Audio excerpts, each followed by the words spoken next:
خلیفہ اول جس کے متعلق رسول اللہ صلی اللہ علیہ وسلم نے فرمایا افضل البشر بعد الانبیاء بکر صدیق رضی اللہ عنہ کہ اس کائنات میں انبیاء کرام کے بعد اگر کوئی فضیلت والا شخص ہے تو وہ ابو بکر رضی اللہ عنہ، وہ صحابی جس نے کم وقت گزارا اس کی شان، اور لیکن وہ صحابی جس کے دن رات رسول اللہ صلی اللہ علیہ وسلم کے ساتھ گزرے اس کا مقام اور مرتبہ ہوتا۔ یوں سمجھ لیجئے جس طرح انبیاء کرام علیہ السلام میں رسول اللہ صلی اللہ علیہ وسلم کو ایک مرکزی حیثیت حاصل ہے، یہی حیثیت امت مصطفیٰ میں ابو بکر رضی اللہ عنہ کو مرکزی حیثیت حاصل ہے۔ حضرت شاہ ولی اللہ محدث دہلوی رحمۃ اللہ علیہ لکھتے ہیں جس طرح ربوبیت اور نبوت کی حدیں ساتھ ساتھ چلتی ہیں، اسی طرح نبوت اور صدیقیت کی حد بھی ساتھ ساتھ چلتی ہے۔ اور سیدنا ابوبکر رضی اللہ تعالی عنہ ان کا مقام مرتبہ اگر ہم قرآن کی روشنی میں دیکھیں تو بے شمار جگہ اللہ نے قرآن پاک میں ان کا ذکر فرمایا۔ ایک آیت ہی ایمان والے کے لیے کافی ہو جانی چاہیے، لیکن جب ابوبکر رضی اللہ عنہ کا تذکرہ دیکھیں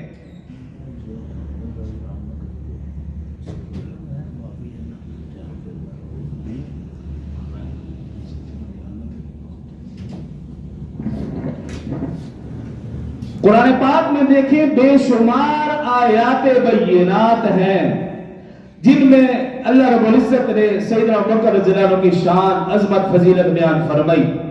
ایمان والے کے لیے تو ایک آیت کافی۔ فرمایا اللہ رب العزت نے والسابقون الاولون من المہاجرین والانصار والذین اتبعوہم بإحسان۔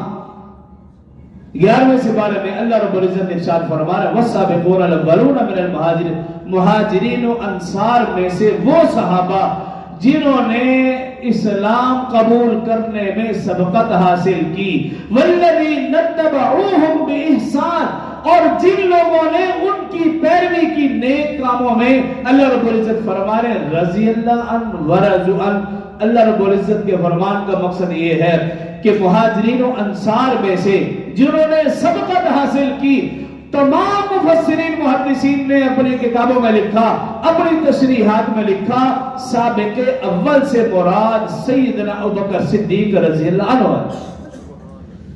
فرمایا اللہ رب العزت نے مہاجرین و انصار میں سے سبقت لے جانے والے، اور پھر فرمایا جو ان کی پیروی کرے۔ ایک تو وہ صاحب مہاجرین و انصار جنہوں نے سب سے پہلے اسلام قبول کیا، اور پھر کیا فرمایا والذین اتبعوہم بإحسان، جنہوں نے ان کی نیکی میں پیروی کی۔ اللہ رب العزت نے دونوں کے متعلق فرمایا رضی اللہ عنہ ورضوا عنہ، یعنی اللہ فرمانا یہ چاہتے ہیں میں صحابہ سے بھی راضی اور جو صحابہ کو ماننے والے ہیں میں ان سے بھی راضی، دونوں سے اللہ راضی ہے، صحابہ سے بھی راضی اور صحابہ کے جو ماننے والے ہیں ان سے بھی اللہ راضی ہے۔ اور پھر 10ویں پارے میں اللہ نے فرمایا الا تنصروه فقد نصره اللہ، اگر تم رسول اللہ صلی اللہ علیہ وسلم کی مدد نہیں کرو گے فقد نصره اللہ، اللہ فرما رہا ہے میں اپنے محبوب کی مدد کروں گا۔ اذ اخرجه الذین کفروا، جب کافروں نے انہیں مکہ سے نکال دیا، ثانی اثنین اذ ہما فی الغار، جب وہ دونوں غار میں پہنچے، اذ یقول لصاحبہ، مفسرین نے لکھا جب کفار غار ثور کے حوالے سے یہ واقعہ ہے، غار ثور کے دہانے پر پہنچے، سیدنا ابوبکر صدیق رضی اللہ عنہ کی پریشانی بڑھ گئی۔ عرض کی رسول اللہ صلی اللہ علیہ وسلم کفار مکہ غار ثور کے دہانے تک پہنچ چکے ہیں، ابوبکر رضی اللہ عنہ گھبرا رہے ہیں کہ کہیں میرے اس یار کو نقصان نہ پہنچا دے، اپنی جان کی کوئی فکر نہیں، فکر ہے تو رسول اللہ صلی اللہ علیہ وسلم کی۔ جب وہ گھبرائے اب اللہ رب العزت نے کیا فرمایا، آپ صلی اللہ علیہ وسلم سے کہا اذ یقول لصاحبہ، اے پیغمبر اپنے صاحب سے کہہ دو. صاحب جنہوں سے کہنے یہ میرا صاحب ہے، یہ میرا افسر ہے. قرآن نے وہ لفظ استعمال کیا، اذ یقول لصاحبہ، اپنے صاحب نو کہہ دو، اپنے افسر نو کہہ دو. یہ اللہ فرما رہا ہے، میں نے تو نہیں کہا، یہ اللہ کے الفاظ. اپنے صاحب سے کہہ دو. عام طور پر ہم اس کا ترجمہ کرتے ہیں ساتھی، لیکن میں دوسرے لفظوں میں سمجھانا چاہتا ہوں. اس کا مطلب ساتھی نہیں ہے، دوست بھی نہیں ہے. صاحب کا مطلب صاحب ہی ہے. اب میں کہوں حافظ عبدالصمد صاحب، یہ سارے صاحب نے، کوئی کہہ سکتا ہے بھی تم کہو صاحب، ہمارے صاحب نہیں، تو کوئی فرق نہیں پڑتا، آپ مانو یا نہ مانو. لیکن اللہ نے جس کو صاحب کہہ دیا، اگر کوئی نہیں مانتا تو اس کا پھر اسلام سے تعلق بھی نہیں. یہ فرق ہے. اور جب اللہ رب العزت فرما رہے ہیں یقول لصاحبہ، اپنے صاحب کو کہہ دو کیا، لا تحزن، گھبرانے کی ضرورت نہیں، ان اللہ معنا، بے شک اللہ ہمارے ساتھ ہے. اگر ہمیں کوئی کہہ دے، ملک تنویر صاحب اگر ان کو پتا ہو کہ میرے پیچھے سمیع اللہ خان ہے، یہ بے دھڑک کام کرے گا، کیوں معلوم ہے سپورٹ ہے پیچھے،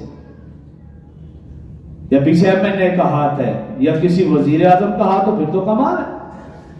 اور یہاں اللہ رب العزت فرما رہے گھبرانے کی ضرورت نہیں. اللہ فرما رہے ان اللہ معنا، بے شک اللہ ہمارے ساتھ ہے. اللہ تمہارے ساتھ ہے، تمہیں گھبرانے کی ضرورت نہیں. ایک ایک آیت کی تشریح میں جائے تو انسان حیران اور دنگ رہ جائے. کر اس طرف نہیں، میں مختصر کرنا چاہتا ہوں کیونکہ ہمارے آج مہمان ناظرین بھی تشریف لائیں گے. اسی طرح والذی جاء بالصدق وصدق بہ اولئک هم المتقون، اللہ رب العزت نے فرمایا اے پیغمبر جو آپ لے کر آئے ہیں وہ بھی سچ ہے، وصدق بہ، اور جو سب سے پہلے اس کی تصدیق کرے گا اس کا نام بھی صدیق ہوگا. اولئک هم المتقون، اور یہی کائنات میں سب سے زیادہ پرہیزگار شخص ہوگا. سورۃ تحریم میں اللہ نے فرمایا فإن اللہ هو مولاه وجبریل وصالح المؤمنین. اللہ رب العزت فإن اللہ هو مولا، تمہارا مولا ہے، تمہارا دوست ہے، وجبریل بھی تمہارا مددگار، وصالح المؤمنین، اللہ ایمان والے کا بھی مددگار. تمام مفسرین نے لکھا اس آیت میں صالح المؤمنین سے مراد حضرت ابوبکر صدیق رضی اللہ تعالیٰ عنہ.